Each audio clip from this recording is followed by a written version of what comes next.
सुबह के 5:30 हो गए हैं और आज मेरी ड्यूटी है रेडियो में, तो मैं जा रही हूँ ड्यूटी। मॉर्निंग ड्यूटी है। सुबह सुबह नींद डिस्टर्ब हो गई। सुबह की ड्यूटी के लिए 5:30 बजे निकलना होता है। वैसे 5:30 पर आकाशवाणी पहुंचना होता है, तो चूंकि मेरा घर पास में है तो मैं बस 5 मिनट के पहले ही पहुंच जाती हूं। तो मैं 5:35 पर आकाशवाणी पहुंच जाऊंगी और वहां पर 5:53 पे रेडियो स्टार्ट होता है। तो चलिए चल रही हूं मैं और मिलती हूं आकाशवाणी में। धीरे धीरे ठंड बढ़ती जा रही है, लेकिन सुबह सुबह ठंड में बाहर घूमना बहुत अच्छा लगता है। और ये मैं सिरमौर चौराहे से होते हुए अपनी आकाशवाणी की ओर जा रही हूँ। हालांकि मैं रिस्क ले रही हूँ, एक हाथ से गाड़ी चला रही हूँ और एक हाथ से मोबाइल चला रही हूँ। ऐसा करना नहीं चाहिए, पर चलिए कोई बात नहीं, क्योंकि सड़क खाली है, सुबह सुबह का वक्त है, इसलिए मैं ये रिस्क उठा ले रही हूँ। पहुँच गई हूँ मैं आकाशवाणी रीवा। आकाशवाणी इसके आगे परमिशन नहीं है कैमरा लेकर जाने की, तो मैं बस यहीं तक, और यहाँ मैं 12:30 तक रहूँगी ड्यूटी पे, और इसके बाद जब बाहर निकलूँगी तो आप सभी से फिर मिलूँगी। Bye bye, good morning. और चलिए ड्यूटी जो है फिनिश हो चुकी है और अब चलते हैं घर की ओर। और घर में जाकर नहा धोकर वापस एक जगह जाना है, तो वहाँ के लिए रेडी होना है। तो आइए मिलते हैं। कैसे हैं आप सब? चलिए सुबह तो ड्यूटी हो गई और अब शाम को नहीं, दोपहर में मैं फिर चल दी, शाम को नहीं दोपहर में मैं फिर चल दी। सवारी पता नहीं कहाँ जा रही है, और मेरे साथ ये जो 2 लड़के हैं पता नहीं कहाँ जा रहे हैं। ये एक लड़का है, इसका नाम है विनय। तुम क्यों हाथ उठाए हो? एक से अभी इंट्रो नहीं करा, पहले ही हाथ उठाया। एक्साइटमेंट। और जो बोल नहीं रहा उसको लगाए दे रही हूँ। बेचारा गुटके के बोझ का मारा। नहीं, गुटके के बोझ का मारा नहीं है। और ये है वो जो हाथ उठाए दे रहा था। अभी हम 3 हैं, अभी हम लोग बहुत जल्दी 4 हो जाएंगे 3 से। एक और सुंदरी आने वाली है जो यहाँ मेरे बगल में विराजमान होगी। टीचर आ गई।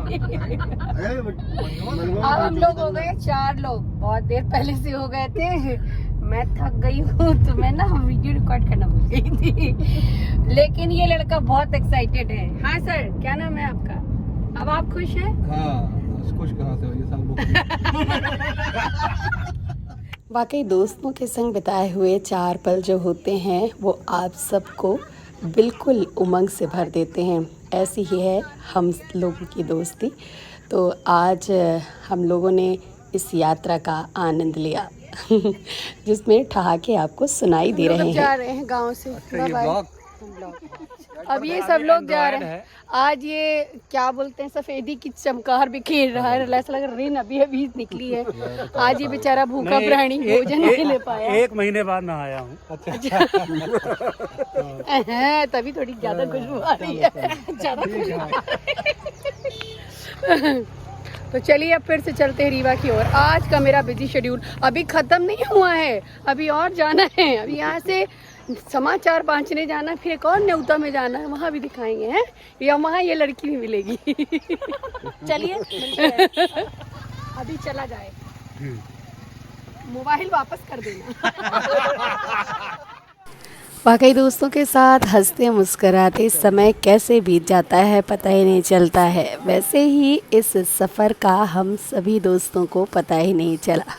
चलिए चलते हैं रीवा और पहुंचेंगे, वहां से सीधे न्यूज़ रूम आपको ले चलेंगे और इसके बाद जाएंगे पार्टी में।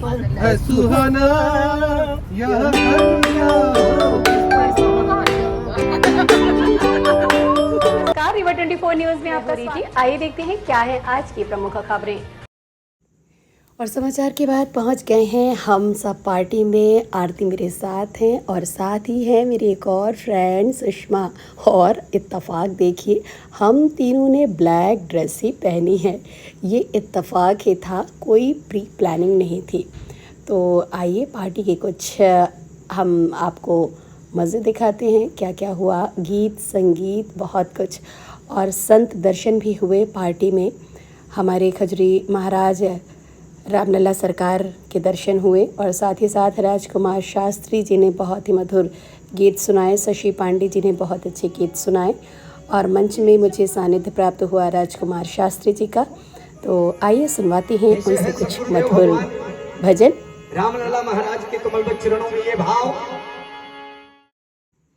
रात के 11:30 हो गए हैं और अब हम बस चलने वाले हैं, पार्टी से घर आने वाले हैं।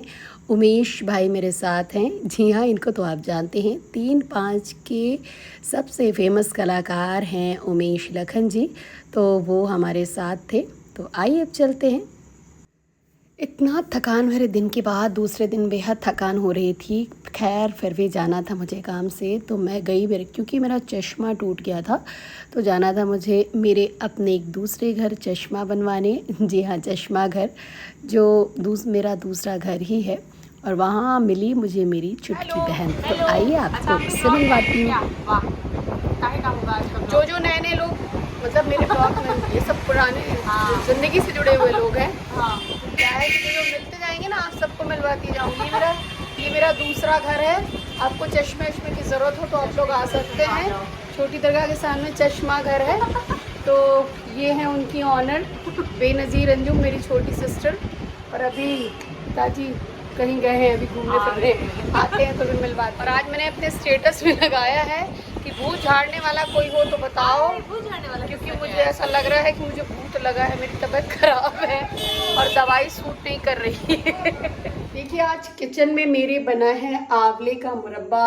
मैंने बनाया है क्योंकि इस समय आंवला बहुत आ रहा है, और आज मैंने आंवले का मुरब्बा बनाया है। तो आप सब देखिए और बताइए कि कैसा बना है। देखिए, आंवले का मुरब्बा तैयार है। आज मैंने इतना बना लिया है। जब ये ठंडा हो जाएगा तो मैं इसको कांच की बर्नी में सुरक्षित करके रख लूँगी। और ठंड के मौसम में ये बहुत ही हेल्दी होता है, तो आप सब भी अपने घर में बनाइए। आंवले को घिसने के बाद जो गुठलियाँ बची थी उसको मैंने फेंका नहीं। देखिए, मैंने उसको बॉयल कर लिया है और इसका पूरा अच्छे से इसे मसल के इसका जो पानी है उसको मैं सुरक्षित कर लूँगी, और इसे आंवले जूस के रूप में आप लोग इस्तेमाल कर सकते हैं। और 8 से 10 दिन तक आप सभी इसे बहुत अच्छे से यूज़ कर सकते हैं। तो चलिए, आज का ये काम हो गया। अब जा रही हूँ मैं खाना बनाने और फिर आपसे मिलूंगी अगले ब्लॉग में। तब तक के लिए मुझे दीजिए इजाज़त। आज मैं बहुत ज़्यादा थकी हुई, कल से बहुत ज़्यादा बिजी शेड्यूल था, जैसा कि आपने मेरे ब्लॉग में देखा है। चलिए फिर मिलते हैं। सभी को नमस्कार। देखते रहिए और बताते रहिए, कमेंट करते रहिए।